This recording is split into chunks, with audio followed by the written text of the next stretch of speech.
దేన్నైనా మనం ప్రేమిస్తే దాన్ని వదులుకోలేం. వదులుకోగలుగుతామా? దాన్ని వదులుకోలేం. ఎప్పుడు దాన్ని అసహించుకుంటామో వదిలేయగలం. ఒక వ్యక్తినైనా, ఒక వస్తువునైనా, లేక ఒక పాపాన్నైనా అసహ్యం ఇచ్చినప్పుడు ఏం చేస్తాం? విడిచిపెట్టేస్తాం. దానికి జోలికి మనం ఇంకా పోం. అందుకని ఫస్ట్ ఏం కావాలంటున్నాడంటే అసహించుకోవాలంట. పాపం అనే దాన్ని అసహించుకోవాలంట.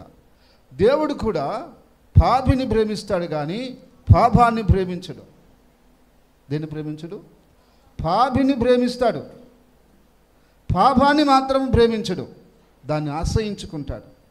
మనం కూడా పాపం అనే దాన్ని అసహించుకోవాలి. అసహించుకోవటం అంటే మీకు కొన్ని విషయాలు నేను చెప్తాను. ఇప్పుడు బయట పోతా ఉన్నాం, ఆ దారిలో గందరగోళంగా కక్కేసి గందరగోళంగా చేసేసి ఉన్నది. దాన్ని చూసి మనం ఏం చేస్తాం?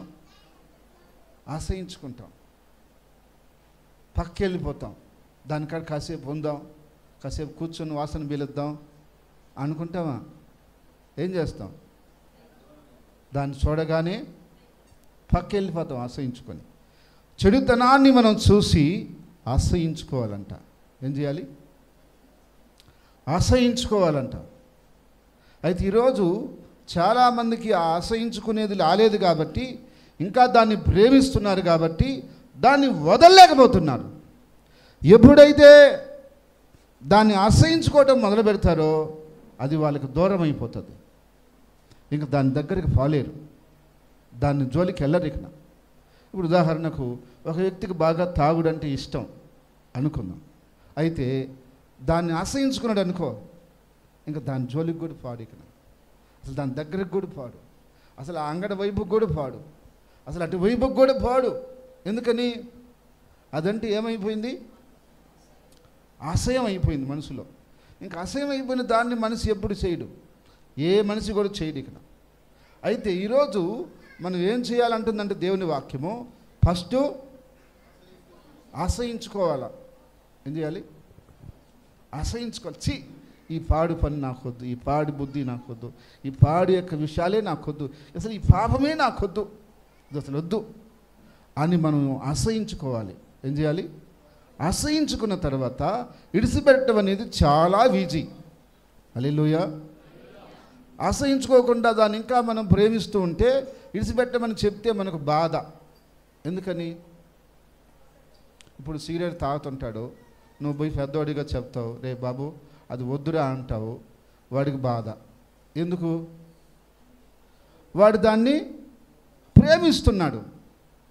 వాడికి అసహ్యం వచ్చిందనుకో, నువ్వు తాగమన్న, నాకు వద్దు సార్, నేను తాగి అయిపోయింది, నేను తాగనంటాడు. ఎందుకంటే ఇంకా అసహ్యము కలగల. కాబట్టి మనం ఫస్ట్ చేయవలసిన పని ఏంటంటే చెడుతనం అనే దాన్ని అసహించుకోవటం నేర్చుకోవాలి. దాన్ని మనం ప్రేమించకూడదు. అది ప్రేమిస్తే అది మనల్ని బానిసలుగా చేసుకుంటుంది. ఇంతకది బీడీకి బానిస అండి. ఒకరోజు ఒక అతను అంటున్నాడు, పట్టుబిపోతుంది సార్, నాకు బీడీ తాగాలంటాడు. మరి ఇక్కడ తరకురా బాబు అంటే, నాకు పట్టుబిపోతుంది, నేను దాన్ని తాగాలంటాడు. ఇక్కడ ఈ వచ్చిన ప్రాంతంలో ఇక్కడ ఏం అంగళ్ళు లేవు, త్వరకు నేను తాగందే పని చేయలేదంటాడు. అంటే దానికి ఏమైపోయాడు? బానిస అయిపోయాడు అతను. దేనికి? అది లేకుంటే అతను వల్ల కావట్లేదు. అంటే అంత గద్దే ఉంది కదా అది ఇతన్ని ఏం చేసుకుంది? బానిసం చేసేసుకుంది. అది లేకుంటే బతకలేకున్నాడు పాపం. అంటే ఆ విధంగా ఈరోజు మనిషిని పాపం అనేది బానిస చేసుకుంది. ఒక సిగరెట్ అనే కాదు, ఒక బీడీ అనే కాదు, ఒక తాగుడనే కాదు, ఒక జోజం అనేది కాదు, రకరకాల పాపాలు మనిషిని ఏం చేసుకున్నాయంటే బానిసలను చేసుకున్నాయి. దాని కింద, ఆ పాపము కింద మనిషిని పెట్టేసుకున్నాయి. ఏ కాడికి ఈ మనిషి ఆడికి పోవాలా, దానికి ఆడికి పోవాలా, దాన్ని ఆడాలా, దాన్ని చెయ్యాలా, దాన్ని చూడాలా, అట్లా బానిసలు చేసుకుంది మనిషిని పాపం. అయితే దాని నుంచి విడుదల రావాలంటే మనకు అసహ్యం చేసుకోవాలి దాన్ని మనం. హల్లెలూయా. ఎప్పుడు అసహ్యం చేసుకుంటామో దాన్ని విడిచిపెట్టడం అంత ఈజీ మనకి, ఈజీగా విడిచిపెట్టేస్తాం.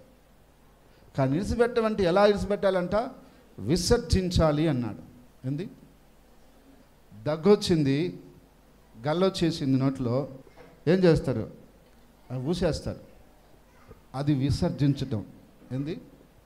ఇంకా దాని జోలికి మళ్ళా మనము పోము. మార్నింగ్ మనం బయలుకి వెళ్తాము, దాన్ని విసర్జించేస్తాము, ఇంకా మళ్ళీ దాన్ని చూసుకుంటామా? ఇక లేదు. దాన్ని ఆలోచిస్తామా? ఇక లేదు. అది విసర్జించటం అంటే. విడిచిపెట్టటము విసర్జించడానికి ఉన్న వ్యత్యాసం అది. విసర్జించిన దాన్ని ఇంక తాకము, విడిచిపెట్టిన దాన్ని మళ్ళా తీసుకునే దానికి అవకాశం ఉంది. కానీ ఏవో విడిచిపెట్టడం కాదు, విసర్జించాడు. హల్లెలూయా. ఏం చేశాడు? విసర్జించేశాడు, అంతే. ఇక మళ్ళా అతని జీవితంలోకి అది రాలేదు. అది మనము ఈరోజు చేయవలసిన పని. అలా పాపాన్ని మనం విసర్జించి వేయాలి. రెండవ విషయం ఏంటంటే, భయభక్తులు కలిగిన జీవితంలో రెండో మాట ఏంటంటే యథార్థంగా నడుచుకోవటం. ఎలా నడుచుకోవాలి? యథార్థంగా. అది తప్పైనా రైట్ అయినా జరిగింది జరిగినట్టు మనము మాట్లాడాలి.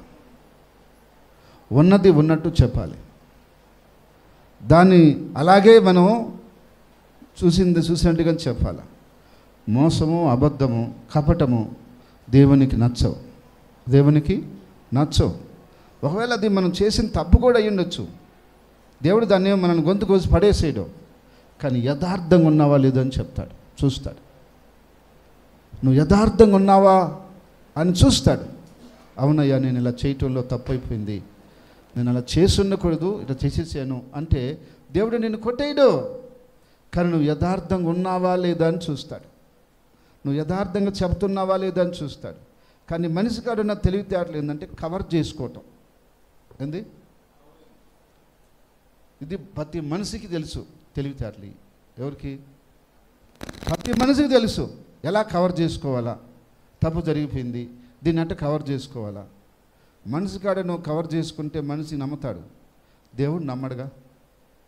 దేవుడికి వాస్తవం తెలుసు కదా. దేవుడికి వాస్తవం తెలుసు. నువ్వు ఆయన కాడ ఏం కవర్ చేస్తావు? ఏం చెప్తావు ఆయన కాడ? నువ్వు చెప్పిన అది అట్ట చెల్లుతుంది, చెల్లదు. ఆయన కాడ యథార్థంగానే చెప్పాలి. ఎవరికాడ? ఆ జీవితాన్ని మనం అలవర్చుకోవాలి. ఆ లైఫ్ని మనం అలవర్చుకోవాలి. అయితే ఈరోజు చాలామంది చాలా కపటమైన పరిస్థితి ఉంది, చాలా మోసం, చాలా ఇక్కడొకటి అక్కడొకటి ఉంటుంది. వాళ్ళు ఎంత కపటంగా ఉంటారో అంత కపటంగా ఉంటారు. అసలు ఎన్ని అబద్ధాలు వచ్చేస్తాయో దాంట్లో నుంచి ఒక విషయం చెప్తుంటే అన్ని అబద్ధాలు చెప్పేస్తారు. ఇది యథార్థ జీవితం కాదు, ఇది యథార్థ జీవితమో కాదు. ఎందుకంటే యథార్థ జీవితం ఏంటంటే ఉన్నది ఉన్నట్టుగానే మనము చెప్పటం. మనం ఏం దాన్ని మనం తల తీసేది ఏం లేదో. ఏం కూర తిన్నామ్మా? మటన్ తిన్నావు నువ్వా? అది ఏంటంట? పచ్చడి తిన్నానయ్యా. ఏం పచ్చడి తింటే ఏం దాని తప్ప? గంజి తాగానయ్యా, తప్పేంటి? దాని తప్పేం కాదు. ఎంతయ్యా ఈ వాచా? ఈ వాచ్ 10,000, అది 1000 రూపాయలు ఉంటుంది. ఎందుకు మనకు ఆ డంబాలు అవసరమా? అంటే ఎవరినో మనము ఇది చేయటానికి ఎందుకు ఆ డంబంగా ప్రవర్తించాల్సిన అవసరం ఏంది? మనం ఉన్న స్థితి ఒకవేళ 10,000 అయితే 10,000 చెప్పండి, దాని తప్పేం కాదు, నేను తప్పు చెప్తాను కాదు. అంటే యథార్థత ఏందంట? ఆ యథార్థత కావాలి దేవుడి కాడ. ఆ యథార్థత కోల్పోయినప్పుడు దేవుడు మనల్ని ఇష్టపడడు. ఎవరిని దేవుడు ఇష్టపడతాడు అంటే 145 కీర్తన చూడండి, 147:11. తన యందు భయభక్తులు గలవారి యందు, తన కృప కొరకు కనిపెట్టుకునే వారి యందు దేవుడు ఆనందిస్తూ ఉన్నాడు. ఎవరంటే ఆనందం దేవుడికి? ఎవరంటే ఆనందం? భయభక్తులు కలిగిన బిడ్డలంటే ఆయనకి చాలా ఇష్టం, చాలా ఇష్టం. ఎవరికి? దేవునికి. అయితే ఈరోజు మనిషి ఎట్లా ఉన్నాడంటే ఆ భయభక్తులు లేని జీవితం జీవిస్తున్నాడు. అందువల్ల దేవునికి ఇష్టం లేకుండా పోయింది. చాలామంది అడుగుతారు నన్ను, వాళ్ళు ఇన్ని సంవత్సరాల నుంచి వస్తున్నా దేవుడి ఆశీర్వాదాలు లేవు, దేవుడి మేలులు లేవు, ఎందుకు లేవు అంటారు. దేవుడిని బాధ పెట్టేవారు ఎట్లా ఆశీర్వాదం పొందుతారు చెప్పండి? ఆయన సంతోషపెడితే దేవుడు ఆశీర్వదిస్తాడు, దేవుడు దీవిస్తాడు. నువ్వు మాట మాటగా ఆయన దుఃఖపరిచి బాధపడినప్పుడు ఆయన ఎట్లా నిన్ను దీవిస్తాడు? ఇప్పుడు ఒకరిని చెంప మీద కొట్టి నన్ను దీవించమంటే వాడు వచ్చి దీవిస్తాడు. నిన్న దీవిస్తాడా చెప్పండి? లాగా ఒకటి వేసివి మళ్ళీ వచ్చి ఏం చేయమంటున్నావు? నన్ను దీవించంటున్నాడు. నిన్ను సంతోషంగా వచ్చి దీవిస్తాడా ఆ వ్యక్తి? దీవించలేడు. అట్టగా దేవుడిని కూడా మనం బాగా బాధ పెట్టి నన్ను దీవించమని అడిగితే ఎట్లా? ఆయన సంతోషపెట్టి ఎవరిని? దేవుడిని మనం సంతోషపెట్టి అయ్యా నన్ను దీవించయ్యా అంటే సంతోషంగా దీవిస్తాడు. హల్లెలూయా. అందుకని మనం ఏం చేయాలంట? ఆయనందు భయభక్తులు కలిగిన జీవితాన్ని జీవిస్తున్నప్పుడు నువ్వంటే ఆనందిస్తాడు ఆయన, సంతోషిస్తాడు ఆయన. అప్పుడు ఆస్వాదించడానికి ఆయన రెడీగా ఉంటాడు, ఎప్పుడు సిద్ధంగా ఉంటాడు. అయితే ఇక్కడ నేను ఇంకొక మాట కూడా చెప్పాలి. కొంతమంది దేవుని దగ్గరికి వచ్చిన కొత్తల్లో చాలా భయభక్తులుగా ఉంటారు. కొద్ది రోజులు గడిచిన తర్వాత మళ్ళా తొలగిపోతారు. అలా తొలగిపోకుండా ఉండటానికి గురించి ఇప్పుడు నేను చెప్తాను. రెండో మాట ఏం చెప్పాను? ఒకటి, భయభక్తులు కలిగిన జీవితం అంటే నిర్వచనం ఏంటో చెప్పాను. దానికి 2 విషయాలు చెప్పేశాను. ఒకటి, చెడుతను అసహ్యించుకోవటం, విసర్జించటం, యథార్థంగా జీవించటం. రెండోది ఏంటంటే అదే విధమైన జీవితాన్ని, అదే లైఫ్ని మనం మెయింటైన్ చేయాలి. అంటే ఈరోజు యథార్థంగా ఉంటే సరిపోదు కదా, భక్తి ఈరోజు అయిపోయేది కాదు కదా. సండే వచ్చాము, దేవుని ఆరాధించుకున్నాము, అయిపోయిందంటే కుదరదు కదా. అది డైలీ మన అనుదిన జీవితంలో ప్రతిరోజు కూడా మనం ఎక్కడున్నా, ఏ పనిలో ఉన్నా, ఏ ప్రాంతంలో ఉన్నా అదే లైఫ్ స్టైల్ మనకు ఉండాలి. హల్లెలూయా. అదే జీవన విధానం మనకు ఉండాలి. దాన్ని మెయింటైన్ చేయాలి. అది కష్టమా సులువమా చెప్పండి? అది కష్టమా సులువమా? అర్థం కాలేదా? భయభక్తులు కలిగిన జీవితము ప్రతిరోజు జీవించడం అనేది కష్టమా సులభమా? కష్టమే, కష్టం అది. ఎందుకంటే మనం పాప లోకంలో ఉన్నాం, పాపుల మధ్యలో ఉన్నాం. మనం గమ్మున్న అవతలవాడు గమ్ముంటులా, వాడు లాగేదాన్ని చూస్తున్నాడు మనల్ని. ఎక్కడికి? చెడులోకి, లోకం వైపుకి లాగేదాన్ని ప్రయత్నిస్తున్నాడు. మనం జీవిస్తుంది పాప లోకంలో, పాపం చేసే వారి మధ్యలో. నువ్వు మంచివాడివే, నువ్వు మంచిదానినే కాదంటలా. అవతలు ఉండేవాడు, రావయ్యా తాగుదామా, నేను పెట్టిన డబ్బులు నీకా అంటున్నా. ఎడ చేరి? పక్కన చేరి. నేను లాగేదానికి, సెలగొట్టేదానికి చాలామంది ఉన్నా. అయితే ఎట్లా చేయాలి? కష్టమైంది కదా అంటే దాన్ని మనం అలవాటు చేసుకుంటే అంత కష్టమేం కాదు. హల్లెలూయా, హల్లెలూయా.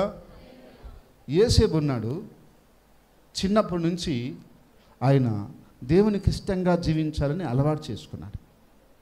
ఆయనకు ముందు అన్నలు ఉన్నారు, పెద్దోళ్ళు 10 మంది ఉన్నారు.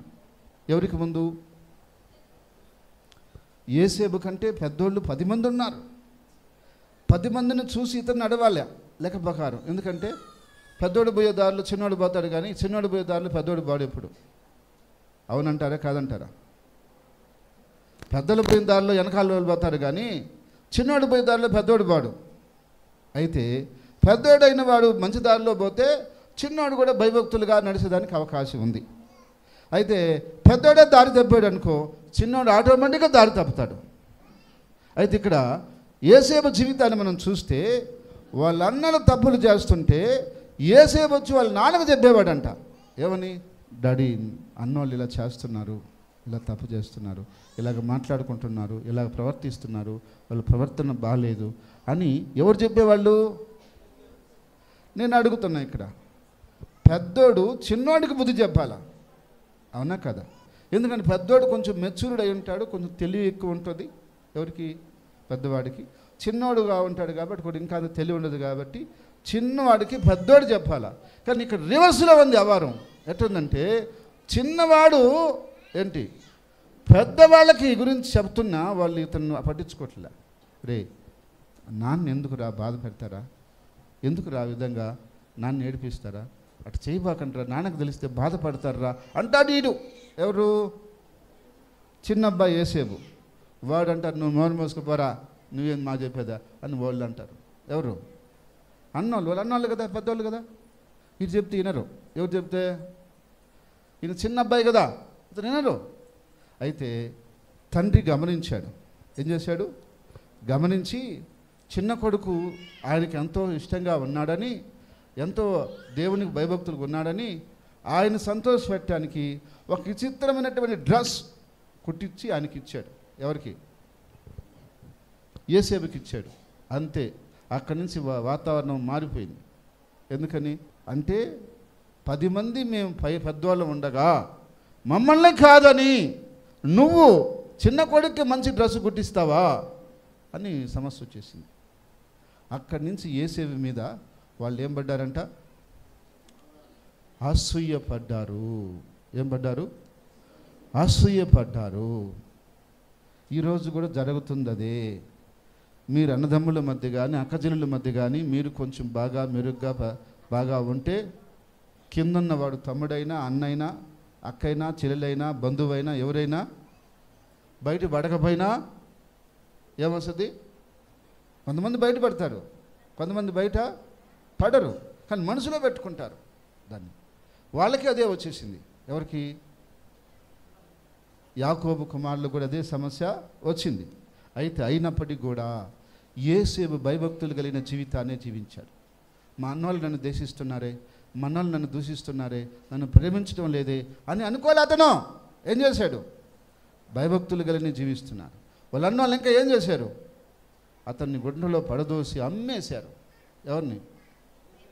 అమ్మేశారు. బానిసగా వెళ్ళిపోయాడు అతను. అయినా కూడా అదే జీవితాన్ని జీవిస్తున్నాడు. ఆ ఇంట్లోకి పోయిన తర్వాత దేవుడు ఇతన్ని బట్టి ఆశీర్వదిస్తున్నాడు. అసలు అక్కడ రాస్తుంటుంది, అన్యజనుడు ఇతని వల్ల ఆస్వాదించబడతాడంట. ఎవరి వల్ల? యోసేపు వల్ల. ఏంది ఆ విషయం అంటే, ఇతను దేవునికి భయభక్తులు కలిగిన జీవితాన్ని జీవిస్తున్నాడు. ఎవరు? యోసేపు. అందుకని నా యొక్క యజమాని ఏం చేస్తాడంటే, అరే నాన్న నువ్వు బానిసవు కదరా, మా ఇంటి మనిషివురా, మొత్తం పెత్తనం నీదేరని చెప్పి అన్ని బాధ్యతలు వాడికి అప్పగిచ్చేస్తాడు. ఆ యోసేపుకి అప్పగిచ్చేస్తాడు. యోసేపు మొత్తం ఏటు చెడు చూస్తూ ఉంటాడు ఇల్లంతా. అటువంటి అప్పుడు వాళ్ళ భార్యలో సైతాన్ చేరి ఇతను ఎట్లాగైనా సరే దెబ్బ తీయాలని చెప్పి ఏం చేసిందంట? పాపం చెయ్యాలని ప్రేరేపించింది. అతను ఒప్పుకోలేదు. మాట మాటకు శోధించిందంట. ఎవరిని? యోసేపుని. కానీ అయినా ఏం చేశాడు? అమ్మా నువ్వు నాకు తల్లి లాంటి దాన్ని, మా యజమాని నాకు నేను ఇల్లంతా అప్పగించాడు, కానీ నువ్వు ఆయన భార్యవి, నీ మీద నాకు అధికారం లేదు, నువ్వు అలా మాట్లాడకూడదు, నాతో అలా ప్రవర్తించకూడదు, ఇంకోసారి అలా చేయబాకు అని చెప్తుంటే కూడా ఆ మనిషి ఏం చేసేది? ఇతన్ని కావాలని రెచ్చగొట్టేది, కావాలని శోధించేది. కానీ లాస్ట్కి ఏమన్నాడు? నా దేవునికి విరోధముగా ఈ పాపము చేసి నేను బతకగలుగుతాను, నాకొద్దు అన్నాడు. నీకొద్దు కూడా నాకు కావాలా అని పట్టుకున్నాను. ఎవరు? ఆ పొతీఫరు భార్య. ఆయన లాక్కొని వెళ్ళిపోయాడు బయటికి. ఎడికి? అది భయభక్తులు కలిగిన జీవితానికి గుర్తు. అది నిన్ను లోకంలో చాలామంది పీడిస్తారు. తాగరా తాగరా, రారా, రే తినరా, అజ్జీరా ఇజ్జీరని పీడిస్తారు.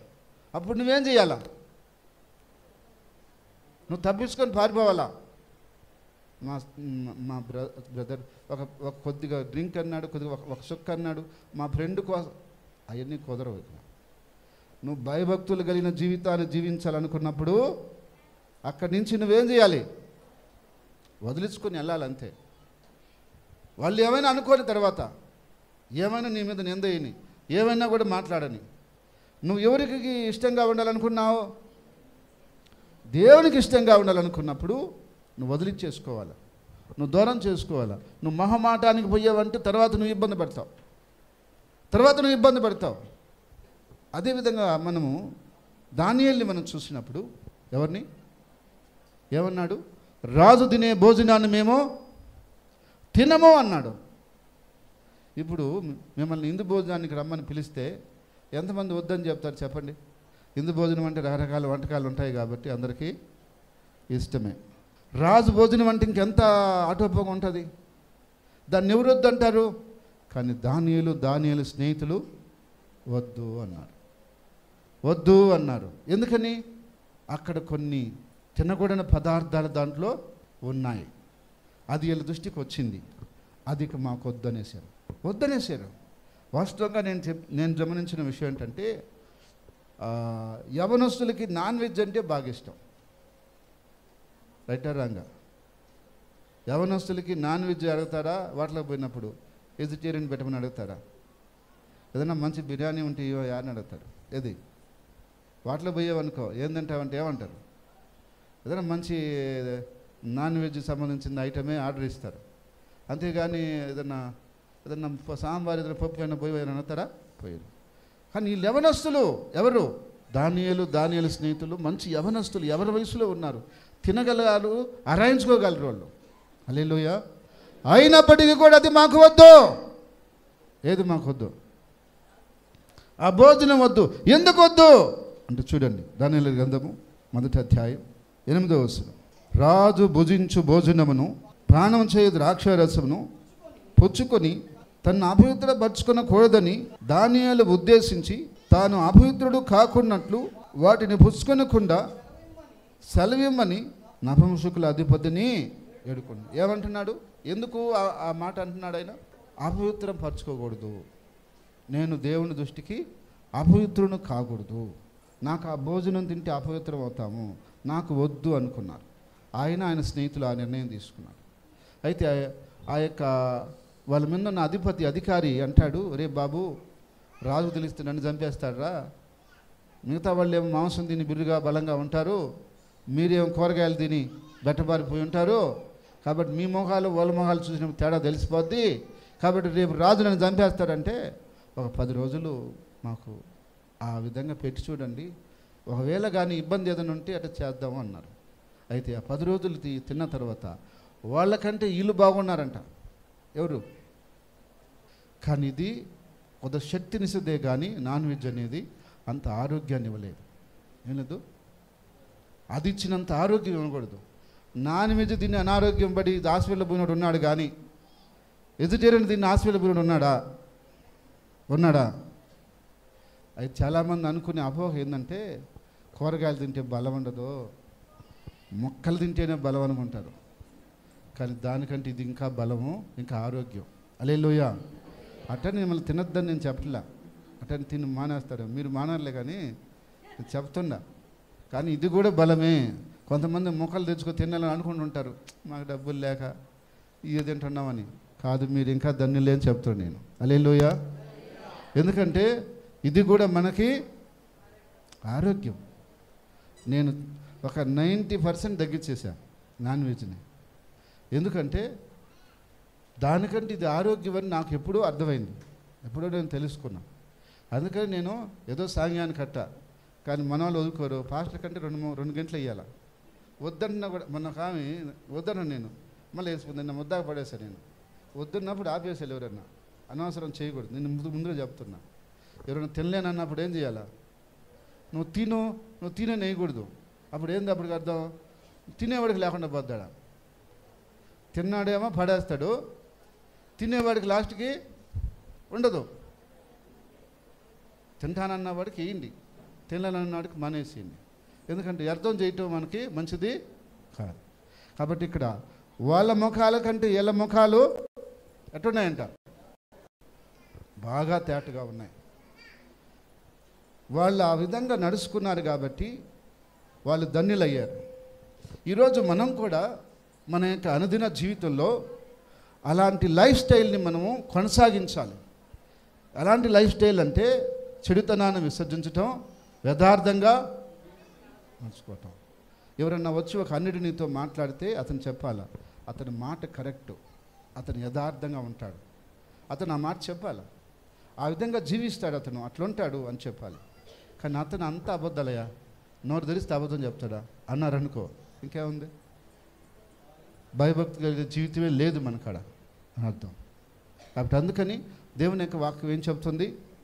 యథార్థంగా జీవించాల్సిన అవసరత మనకు. కాబట్టి అందుకని దేవుని యొక్క వాక్యాన్ని బట్టి మనం అందరం కూడా తెలుసుకోవాల్సిన సత్యం ఏంటంటే, మనము 2 విషయాలు చెప్పుకున్నాం. ఒకటి వచ్చి యెహోవా యందు భయభక్తులు అంటే ఏమిటి? చెడుతనం విసర్జించడం, యథార్థంగా జీవించడం. రెండోది ఆ త్రోవల్లో నడుచుకోవాలి, మనం దాన్ని మెయింటైన్ చేయాలి. ఒకరోజుతో అయిపోయేది కాదు. కాబట్టి ప్రతిరోజు మన జీవితం అలా, మన లైఫ్ స్టైల్ అలా ఉండాలి. చూసినప్పుడు చర్చిలోకి వచ్చినప్పుడు ఒక విధంగా, ఇంటికి పోయినప్పుడు ఒక విధంగా ఉందనుకోండి, అప్పుడు ఏంది అర్థం? నువ్వు వేషధారివిని అర్థం, నటిస్తున్నావు బాగా అని అర్థం. అది దేవునికి చాలా ఇష్టం లేదు. అస్సలు ఒప్పుకోడు దాన్ని. ఒకవేళ నీ ఏదైనా చిన్న పొరపాటు అయిందా, అయ్యా నేను పొరపాటు చేశాను ఇంకా చేయనని ఒప్పుకుంటే దేవుడు క్షమిస్తాడు కూడా. ఏం చేస్తాడు? నా బిడ్డ దిద్దుకోవాలనుకుంటున్నాడు, ఏదో పొరపాటు తెలియక చేశాడు, ఇకనన్నా బాగా బతకాలనుకుంటున్నాడు, ఇకనన్నా జాగ్రత్తగా ఉండాలనుకుంటున్నాడు అని చూసి క్షమించి కనికరిస్తాడు దేవుడు. మనం చేసి కూడా నేను ఒక్కటే చేశానా, ఏం సౌలు చేయలా, ఇదిగో ఆయన పొల్లకి చేయలే, ఎల్లకి చేయలా అని అన్నామనుకో, అప్పుడు దేవుడు మనల్ని క్షమించడు. అటు వారిని దేవుడు క్షమించడు. అయ్యా నా తప్పేను, నేను చేయకూడదు చేశాను, పొరపాటు అయింది, క్షమించి ప్రభువా నీ కొరకే జీవిస్తానన్నామని క్షమించేస్తాడు. ఎటువంటి తప్పునైనా దేవుడు క్షమిస్తాడు. అట్ట ఒప్పుకోకుండా మనము ఇట్ట మాట్లాడేవనుకో, ఏమి నేను ఒక్కడనే తిరుగుతున్నానా, యవనస్తులతో తిరగటం వల్ల బయట అంతా నేనేనా అంటారు. అంటే అప్పుడు అర్థమైంది, వాళ్ళు తిరుగుతున్నామని ఒప్పుకోవటంలా, తప్పు చేసేవని ఒప్పుకోవటంలా. ఏమని చేస్తున్నారు అంటే నేను ఒక్కడనే తిరిగినా నన్ను మీరు చెప్తారా, లోకమంతా అదే కదా ఉండేది అని అంటున్నారంటే అర్థమైంది, వాళ్ళని వారు ఏంది సమర్థించుకుంటున్నారు. అది దేవుడు కాడు ఇష్టం లేదు. అట్టి వారిని దేవుడు కనికరించడు, క్షమించడు. తప్పు చేసినా కూడా దాన్ని ఒప్పుకున్నవాడు అంటే దేవుడికి ఇష్టం. హల్లెలూయా. ఇక నేను చేయనయ్యా, ఇదో పొరపాటు అయింది అని అనేవారంటే దేవుడికి చాలా ఇష్టం. వాళ్ళని చూసి ఆనందపడతారు దేవుడు. ఏదో పొరపాటున జరిగింది, ఏదో అయిపోయిందిలే, ఇక బుద్ధిగా నడుచుకుంటాను అంటున్నాడు, బుద్ధిగా జీవిస్తాను అంటున్నాడు అని దేవుడు మళ్ళీ చేరదీస్తాడు. కాబట్టి అందుకని ఒకటి భయభక్తులైన జీవితాన్ని జీవించాలి. ఆ జీవితం అనుదినం మనం కొనసాగించాలి. ఆ కొనసాగిస్తూ ఉంటే దేవుడు ఎలా దీవిస్తాడో నేను తర్వాత మెసేజ్లో చెప్తాను. కాబట్టి అందుకని 2 విషయాలు ఈరోజు మనం నేర్చుకున్నాం. ఒకటేంటి? భయభక్తులు కలిగిన జీవితం మనకు ఉండాలి. ఆ జీవితం డైలీ మనం కొనసాగించాలి. అదే జీవితం లైఫ్ స్టైల్ని మనం రోజు ముందుకు తీసుకెళ్ళాలి. అలా తీసుకెళ్తే దేవుడు గొప్ప ఆశీర్వాదాలు మనకి ఇస్తాడు. ఆమేన్. ప్రార్థన చేసుకుందాం. ప్రేమగల తండ్రి, పరిశుద్ధమైన దేవానికి స్తోత్రాలు చెల్లిస్తున్నాం.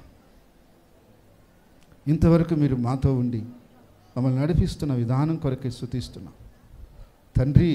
యేసు ప్రభువా, అన్ని విధాలుగా నీ ప్రజలని ఆశీర్వదించి దీవించి బలపరిచి వర్ధల చేయమని నీ కృపా కనికరములు, నీ దీవెన మేలులు ఎల్లప్పుడూ ప్రభువా నీ బిడ్డలకిచ్చి ఆదుకొని ఆదరించి నడిపించి మహిమ పొందమని క్రీస్తునందు ప్రియ సహోదరి సహోదరులందరికీ ప్రభు యొక్క నామములో వందనాలు తెలియజేస్తున్నాను. గత 28 సంవత్సరాల నుండి ప్రభు యొక్క పరిచర్యలో కొనసాగటానికి ప్రభు ఎంతగానో కృప చూపించుకున్నాడు. అయితే ఈ సంవత్సరం నుండి జీసస్ సేవ్ టీవీ ద్వారా దేవుని వాక్యాన్ని అనేకులకు అందించడానికి దేవుడు మా మీద ఎంతో కనికరం చూపించున్నాడు. దేవుని వాక్యాన్ని ప్రతి వారం మీకు ఈ ఛానల్ ద్వారా అందిస్తున్నాం. ఈ వాక్యం ద్వారా మీరు బలపరచబడుతున్నట్లయితే తప్పకుండా మీ స్పందన మాకు తెలియచేయండి. ఇలాంటి స్వచ్ఛమైన యథార్థమైనటువంటి వాక్యం కొరకు మీరు ఆశపడుతున్నట్లయితే, ఎదుగుతున్నట్లయితే మా ఆరాధనలో పాల్గొనండి. తప్పక దీవెన పొందండి. ప్రతి ఒక్కరిని ప్రేమపూర్వకంగా ఆహ్వానిస్తున్నాం. అందరికీ వందనాలు. Address Grace Fair Hall, Edayapalem, railway station road, Nellore. Branch సంఘాలు గూడూరు, నెల్లూరు, నాయుడుపేట, జయంపు, ఆర్మేన్పాడు, రామరెడ్డిపాలెం, కామిటిగుంట. తప్పకుండా మా యొక్క ఆరాధనలో మీరు పాల్గొని దీవెన పొందాలని కోరుతున్నాం. నాకొక ఆశ,